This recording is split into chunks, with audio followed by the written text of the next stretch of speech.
샬롬.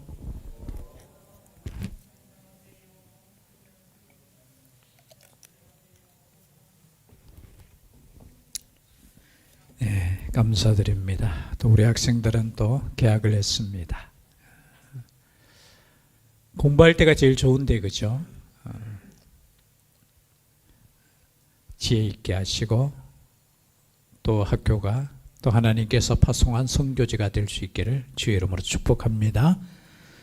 우리 어른들도 마찬가지죠. 우리가 일하는 일터가 그냥 일터가 아닙니다. 하나님께서 보내신, 그죠? 선교적인 일터이기 때문에 우리가 그 일터를 위해서 열심히 또 봉사도 하지만 또 기도도 해야 될 줄 믿습니다. 특별히 오늘 이 시간에는 증인들, 우리 성경에 보면은 믿음장 하면 히브리서 11장을 말합니다. 구약 시대부터 계속해서 믿음으로 산 그저 하나님의 백성들에 대한 이름들이 쭉 나와요. 뭐 간단하게 설명했지만 그 이름에 연결해서 우리의 이름이 들어갔으면 좋겠습니다. 그죠? 뭐 길게 뭐 설명은 필요 없고요. 그죠? 근데 오늘은 이제 이름으로라는 단어를 씁니다. 이렇게 믿음으로 산 하나님의 백성들이 있기 때문에 우리는 어떻게 살아야 되느냐? 우리도 믿음으로 살라는 거예요. 지금까지 계속해서 히브리서 강조하는 것이 뭡니까? 예수 그리스도에 대한 믿음으로 산다는 거예요. 과거의 제사나 그죠? 그것이 아니라 믿음으로 살아라. 그 믿음의 주는 누구십니까? 바로 예수 그리스도라는 거예요. 여러분, 우리의 믿음에 예수 그리스도가 빠지면은 그 믿음이 아닙니다. 그렇죠? 그래서 오늘 이 말씀 1절에 보니까 이러므로 우리에게 구름같이 둘러싼 허다한 증인들이 있으니, 앞에 뭐 이름을 거론하는 사람뿐만이 아니라 수많은 믿음의 사람들, 또 많은 사람들이 순교당하고 그 믿음 때문에 자신의 육체적인, 그죠? 죽음까지 당한 수많은 증인들이 있다는. 여기서 보면 1절을 읽어보면 마치 경기장에서 경기하는 사람을 이렇게 모습을 비춰. 지금 경기를 구경하는 사람들이 누구냐? 그 증인들이, 그 증인들. 이 증인들은 믿음의 경주를 다 한 사람들이에요. 그 사람들이 우리의 모습을 바라보면서 증인으로서 서 있는 거예요. 우리는 또 경주를 하는데 그 사람들을 바라보면서 저분들도 저렇게 살았기 때문에 우리도 어떻게 살 것인가? 우리도 저분들처럼 믿음으로 끝까지 달려가야 된다는 거죠. 거기에 대한 말씀을 하시면서 허다한 증인들이 있으니 모든 무거운 것과 얽매이기 쉬운 죄를 벗어버리고 인내로서 우리 앞에 당한 경주를 하라. 여러분, 무슨 경주예요? 우리의 경주는 믿음의 경주예요. 믿음의 경주. 그런데 여러분, 경기를 하기 위해서는 무엇이 필요해요? 뭐 다른 것도 필요하겠지만 경기하는데 거추장스러운 것은 다 벗어버려야 되는 거예요. 그러면 스포츠 선수가, 그죠? 그 메달을 따기 위해서 얼마나 신경 씁니까? 그 옷 하나, 그죠? 마치 옷 하나, 그 과학적으로 만든 옷, 그죠? 최대한 거추장스럽지 않게 하기 위해서 얼마나 노력합니까? 마찬가지입니다. 믿음의 경주를 하기 위해서도 모든 무거운 것이 뭐냐 보니까 성경에는 죄송합니다. 이 단어예요. 몸무게. 좀 이해되십니까? 뭐냐면 운동선수가 자기 몸 관리를 하라는 거예요. 몸무게. 만약 축구하는 사람이 몸이, 그죠? 물론 죄송합니다. 저희 축구팀에는 우리 64세인가? 목사님 한 분 계시는데요. 배가 이만큼 나왔어요. 덩치가 우리 강일구 목사님보다 더 덩치가 있어요. 그런데 이만큼 나오는데 옛날에는 아마 홀쭉했겠죠. 그런데 아직까지 이제 윙으로 뛰어요. 윙이 제일 많이 뛰는 데인데, 근데 옛날만큼 못 뛰잖아요. 왜냐하면은 뭐 연세도 드셨고 또 여러 가지 당뇨도 있으시고 이러니까 어떻게 해요? 몸이 이제. 그런데 여러분, 진짜 우리는 그냥 건강을 위해서 뛰기 때문에 그렇지만 운동선수가, 만약에 축구선수가 몸이 이렇다고 생각해 보세요. 아니죠. 그래서 여기 보면 이 말씀은 뭐냐? 무거운 것은 내 몸무게를 조절하라는 거예요. 영적인 의미는 뭡니까? 나에게 필요치 않는 것은, 그죠? 없애버리라는 거예요. 그리고 얽매이기 쉬운 죄를 벗어야 되는 거예요. 여러분, 믿음의 경주를 하기 위해서는 죄를 짊어지고 갈 수 없잖아요. 여러분, 운동선수가 벗어버려야 될 것이 있듯이 영적인 믿음의 길을 걷는 선수들은 죄를 벗어야 돼요. 이 죄에 대해서는 구체적으로 말씀드리지 않겠습니다. 그렇죠? 우리가 예수를 바라보는데 지장되는 거 있잖아요. 우리가 믿음의 길을 가는데, 그렇죠? 그거 다 있을 줄 알아요. 그런 것들을 어떻게 한다? 버려야 되는 거예요. 벗어버리고, 그리고 인내로서 우리 앞에 당한 경주를 해야 된다. 인내. 여러분, 경주하기 위해서는 인내가 얼마나 필요합니까? 아이고, 힘들다고 그만둘 수 있습니까? 죄송한데, 올림픽에 나가려면은, 얼마나, 우리는 그냥 그 시합하는 장면만 보지만 그 선수들이 얼마나 피땀 흘리면서, 피까지는 안 흘리겠죠. 땀 흘리면서 얼마나, 그런데 거기에 필요한 게 뭡니까? 인내잖아요. 참는 거. 못 참는 사람, 여러분 안 돼요. 못 참으면은 여러분 선수가 될 수 없잖아요. 경주를 끝까지 완주할 수 있습니까? 없습니까? 못 해요. 그래서 우리의 믿음의 경주도 인내가 필요해, 인내가. 근데 성경에 보면은 인내라는 단어가 두 가지 단어가 있어요. 히포모네라는 단어가 하나 있는데, 그건 뭐냐? 고난을 잘 참는 거. 이 참는 것이 뭐라고요? 인내라는 거예요. 보면은 야고보서에 보면 욥의 인내를 할 때 그 이 인내예요. 고난을 참는 거. 여러분, 우리의 믿음의 길, 믿음의 경주에도 뭘 참아야 되나? 고난을 참으셔야 되는 거예요. 여러분, 히브리서도 마찬가지잖아요. 히브리서가 고난당하는 히브리 성도들, 즉 말해서 예수 그리스도를 믿는 사람들, 그 고난을 어떻게 해요? 예수를 바라보면서 인내하라고 주신 말씀이에요.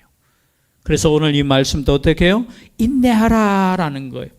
그리고 또 한 단어가 있는데 마크로두미아라는 단어가 있어요. 이거는 뭐냐? 열매를 위해서 오랜 시간 기다리는 거.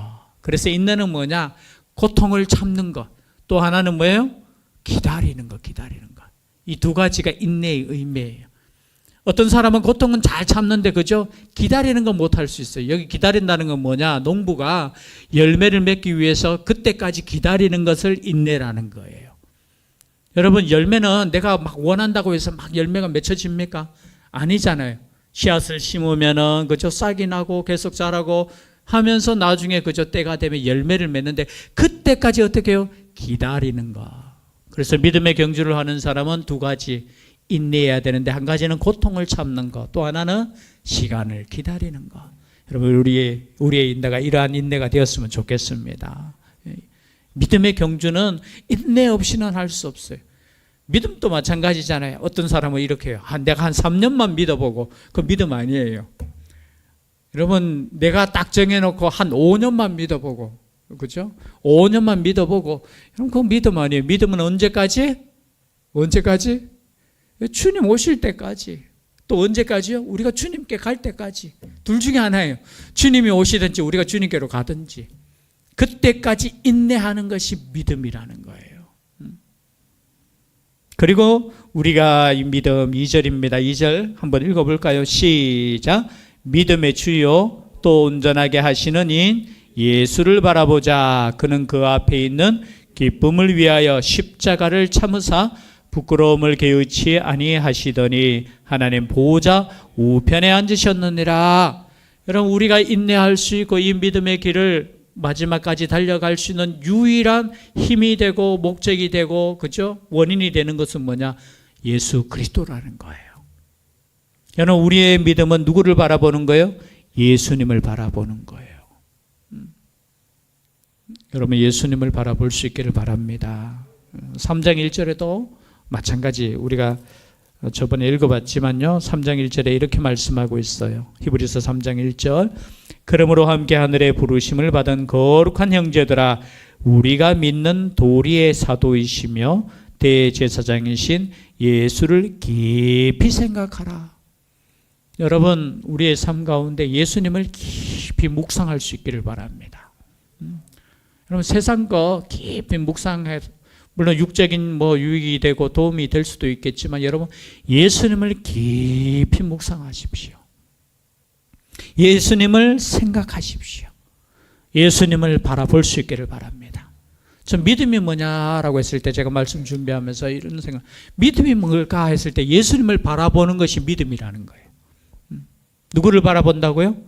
예수님을 바라보는 것이 믿음이에요. 그런데 어떤 예수님을 바라보느냐 보니까 그는 그 앞에 있는 기쁨을 위하여 십자가를 참으사 부끄러움을 개의치 아니하시더니 하나님 보좌 우편에 앉으셨느니라. 우리 예수님은 하나님이시지만 부끄러움을 개의치 않으셨다. 여러분, 십자가는 고통 이전의 수치예요, 수치. 아니, 자신이 만든 자신의 백성들에게 침뱉음을 여러분 생각해 보세요. 내 자녀가 부모를 무시하면서 침뱉는다고 생각해 보세요. 여러분 만약에 힘 있다면 가만두겠습니까? 여러분 사랑으로 가만두셔요. 저는 아니죠. 끝났어요. 그거는. 근데 보십시오. 자신이 만든 자신들의 백성에게 침뱉음을 당하는 그 수치, 옷 벗김을 당하는 수치, 네가 왕이냐라는 그 수치, 그리고 그 십자가의 고통. 그런데 왜 참으셨습니까? 왜냐하면 죽으심으로 우리를 구원하실 수 있기 때문에. 우린 때로는 못 참지요. 그죠? 누가 한마디 하면은 여러분 자존심 상하는 말 한마디 하면은 화납니까? 화 안 납니까? 뭐 안 나는 것 같지만 저도 뭐 이렇게 착한 것 같지만 절대 안 착해요. 제 성질 억수로 못 됐어요. 근데 다른 것보다 만약 누가 무시한다 하면 여러분 참겠어요? 아니에요. 이게 속에서 뭐 예수 닮았네 하지만 뭐 닮아 그냥 한번 꿀 찔러 보세요. 욱 이게 나와요. 욱 이게 뭐 당신이 뭔데 속에 뭐 겉으로는 말 안 해도 이러면 그거 우리가 뭐 이렇게 예수 닮는다고 하지만 예수 닮을 수 없어요. 사실은 우리 조금만 건드려도 이 자존심 때문에 화나고 그죠? 이 자존심 때문에 때로는 믿음까지 버릴 수도 있는데, 그러나 우리 주님께서는 우리의 구원을 위해서 부끄럽거나 고통 이런 거 다, 그래서 여러분 우리의 삶이 복의 통로가 되는 삶은 여러분 이것을 각오해야 된다는 거예요. 그냥 내 혼자 그냥 뭐 잘 먹고 잘 살고 뭐 덜 먹어도 괜찮고, 그게 아니라 예수 그리스도의 증인으로 살고자 하는 사람들은, 예수의 길을 따라가고자 하는 사람들은 예수님의 십자가의 길을 갈 것을 여러분 각오하고 가셔야 된다는 거예요. 이게 당연하다는 거예요. 왜냐하면은 그죠? 죽지 않으면은 열매가 나지 않는다고 했잖아요. 한 알의 밀이 땅에 떨어져 죽으면, 물론 예수님을 말씀하고 있지만 우리도 마찬가지. 이 땅에 떨어져서 우리가 죽지 아니하면은 여러분 열매를 맺을 수 없는 거예요. 마찬가지죠. 그런데 우리의 삶은 어떻습니까? 때로는 지치고 힘들 때, 그죠? 그렇지 않을 때 있잖아요. 그래서 오늘 이 말씀을 주시는 거예요. 3절 말씀입니다. 함께 읽겠습니다. 시작. 너희가 피곤하여 낙심하지 않기 위하여 죄인들이 이같이 자기에게 거역한 일을 참으신 일을 생각하라. 우리 주님 생각하면 돼요. 우리 주님께서도 무시당했어요. 우리 주님께서도 어떻게 해요? 수치당했어요. 우리 주님께서도 고난당하셨어요. 우리 주님께서도 배고프셨어요. 우리 주님께서도 그렇게 선한 일을 많이 베푸셨음에도 불구하고 버림을 당했어요. 우리 주님께서도 그렇게 하셨는데, 때는 우리가 그저 피곤하고 낙심이 될 때 주님을 생각하라는 거예요. 주님 생각하면. 여러분 주님 생각하면 돼요. 그리고 4절에 보니까 너희가 죄와 싸우되 아직 피 흘리기까지는 대항하지 아니하고 또 아들들에게 권하는 것 같이 너희에게 권면하신 말씀도 잊었도다. 여러분 이 말씀은 뭐냐 하면 아직 피 흘리기까지는 대항하지 아니했다. 아직까지 너희들은 살아있지 않느냐 이거예요. 아직까지 순교당하지 않았느냐. 그리고 아들들에게 권하는 것 같이 너희에게 권면하신 말씀도 잊었도다 했는데, 사실은 이게 원어에 보면 잊었느냐? 너희들 벌써 잊었느냐? 왜 이렇게 낙심하느냐? 이런 말이에요. 힘들다고 낙심하지 말라는 거예요, 여러분. 고난이 온다고 해서 두려워하지도 말고 염려하지도 말고 낙심하지도 말고 포기하지도 말고 믿음 가운데 있으라는 거예요. 왜냐하면 뒤에 나오는 단어가 있죠. 말씀이 있죠. 잠언 3장 11절에서 12절 말씀인데요. 내 아들아, 주의 징계하심을 경히 여기지 말며 그에게 꾸지람을 받을 때에 낙심하지 말라. 주께서 그 사랑하시는 자를 징계하시고 그가 받아들이시는 아들마다 채찍질 하심이라. 징계가 있다라는 거예요. 그러면 우리가 징계받으면, 고난 당하면은, 이 징계라는 뜻은 무슨 뜻이냐 하면은 교육받다, 양육받다, 훈련받다, 뭐 그런 뜻이에요. 그럼 훈련이 쉽습니까? 어렵습니까? 우리 지석이 이제 화요일 날 들어갔으니까 오늘이 이제 수요일이네, 그죠? 이제 훈련이 힘들지만 여러분, 그죠? 그 훈련을 통해서 어떻게 해요? 힘센 군인으로 거듭나는 거잖아요. 마찬가지에 우리는 징계를 통해서, 여기 징계라는 것은 우리가 뭐 잘못해서 벌 받는 것을 말하는 게 아니고 훈련이라는 거예요, 단어 뜻이. 그런데 이 징계하심을 어떻게 해요? 첫 번째, 경히 여기지 말라는 거예요. 하나님이 징계를 주실 때, 훈련을 시킬 때 어떻게 해요? 가볍게 여기지 말라는 거예요. 두 번째는 어떻게 해요? 또한 낙심도 하지 말라는 거예요. 이 두 가지 의미가 있어요. 여러분, 우리가 징계받을 때 이 징계를 가볍게 여기지도 말아야 되지만 낙심도 하지 말아야 되는 거예요. 왜냐하면 우리가 징계를 받는다는 것은 하나님의 아들이라는 증거라는 거예요. 믿으십니까? 여러분, 내가 예수 그리스도를 믿으면서 고난이 없다? 뭔가 문제 있는 거예요. 내가 예수 그리스도를 믿음으로 말미암아 정말 믿음 가운데 서는 사람들은 예를 들어서 욕이라도 먹어요. 지금 세상 가운데서는. 그죠? 여러분, 그런 것을 여러분 두려워할 필요 없어요. 왜냐, 오늘 말씀해 보니까 너희가 참음은 징계를 받기 위함이라. 하나님의 아들과 같이 너희가 대우하시나니 어찌 아버지가 징계하지 않는 아들이 있으리요. 여러분, 그래서 때로는 우리가 고난받을 때 염려하지 말라는 거예요. 너희들이 하나님의 아들이라는 증거라는 것을 지금 말하는 거예요. 왜냐하면 앞에 믿음의 선진들이 다 고난 가운데서도 믿음을 지킨 사람들이에요. 그러한 믿음이 우리에게 있기를 소원합니다. 그리고 보십시오. 똑같은 말씀이에요. 8절에도 징계는 다 받는 것이거늘. 징계는 어떤 사람만 받고 어떤 사람은 안 받고 아니에요. 다 받는 것이거늘 너희에게 없으면 뭐라고요? 사생자라는 거예요. 사생자. 이게 사생자의 뜻은 무슨 뜻이냐 하면은 이 당시에는 노예나 첩의 아들을, 그죠, 자녀를 사생자라고 했어요. 그러니까 자기의 정식 부인이 아닌 첩의 아들이나 또 노예의 자녀들을 가리켜서 어떻게 해요? 사생자 이렇게 불렀어요. 그런데 어떻게 해요? 친아들이라는 거예요. 우린 친자녀. 친자녀니까 어떻게 해요? 때로는 야단도 맞고.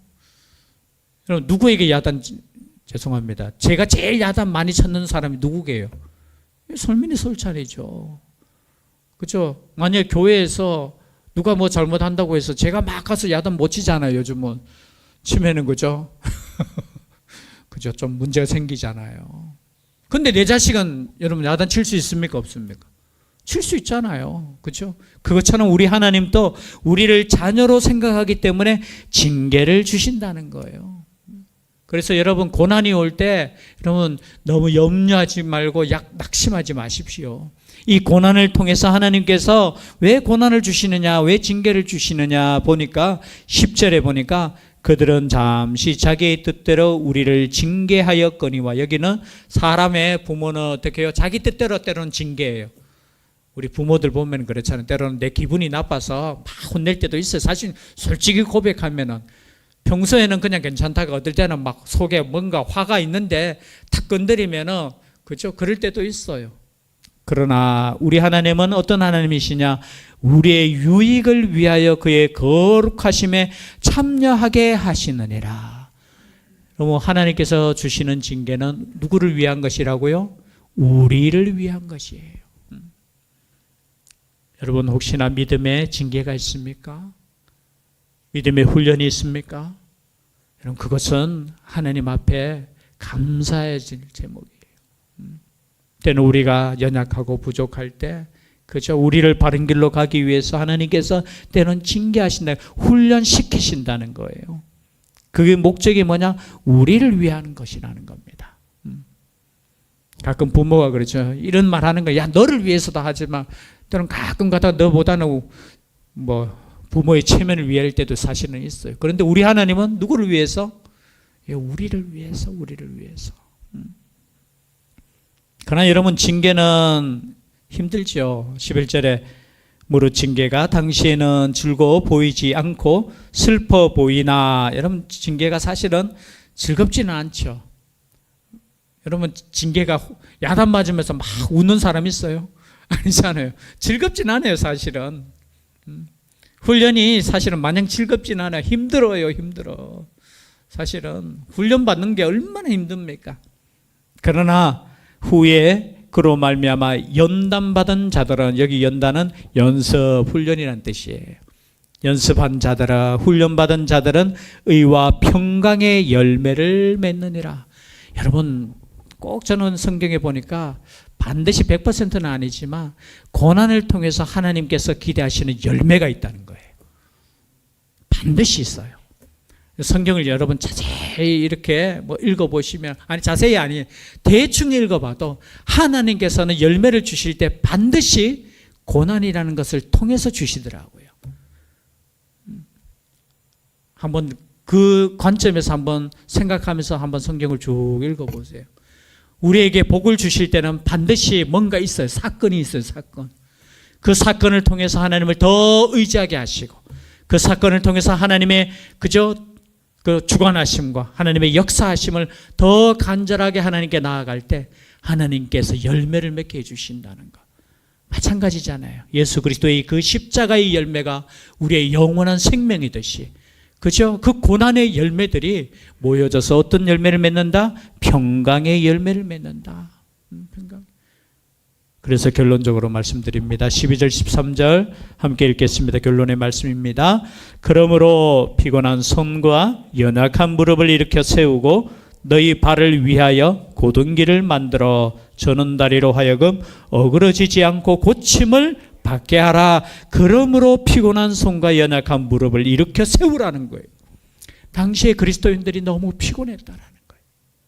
낙심했다는 거예요. 고난을 받을 때 얼마나, 여러분, 그 고난은 그냥 고난이 아니잖아요. 생명의 위협을 받는 것이고, 직장에서 쫓겨나는 것이고, 거처가 없이 떠돌아다니는 것이고, 내일 일을 모르는 그러한 상황에 얼마나 큰 낙심이 있고 두려움이 있었겠습니까? 그러한 성도들에게 말씀하셔요. 피곤한 손과 연약한 무릎을 이렇게 세워라. 그리고 끝까지 믿음의 길을 가라. 이 말씀이 우리에게 주시는 하나님의 말씀이 되기를 바랍니다. 여러분, 연약한 무릎 이렇게 세우십시오. 피곤한 손을 다시 한번 힘을 내십시오. 그래서 믿음의 경주를 끝까지 달려갈 수 있는, 끝까지, 지금은 꼬린이 얼마 안 남았어요. 끝까지 달려갈 수 있는 우리가 될 수 있기를 주의 이름으로 축복합니다. 기도드리겠습니다. 사랑의 하나님, 감사드립니다. 하나님의 은혜 가운데 저희들을 지켜주시고 오늘도 하나님의 말씀 가운데 있게 하시니 감사드립니다. 주님을 바라볼 수 있는 저희들 되게 하여 주시옵소서. 세상을 바라보는 것이 아니라 우리를 위해 십자가 지시고 끝까지 우리를 사랑하신 주님 바라보며 주님 따라갈 수 있는 믿음의 경주를 하는 저희들 되게 하여 주시옵소서. 세임 허락하여 주시기를 간절히 원하옵고 예수님 이름으로 기도드리옵나이다. 아멘.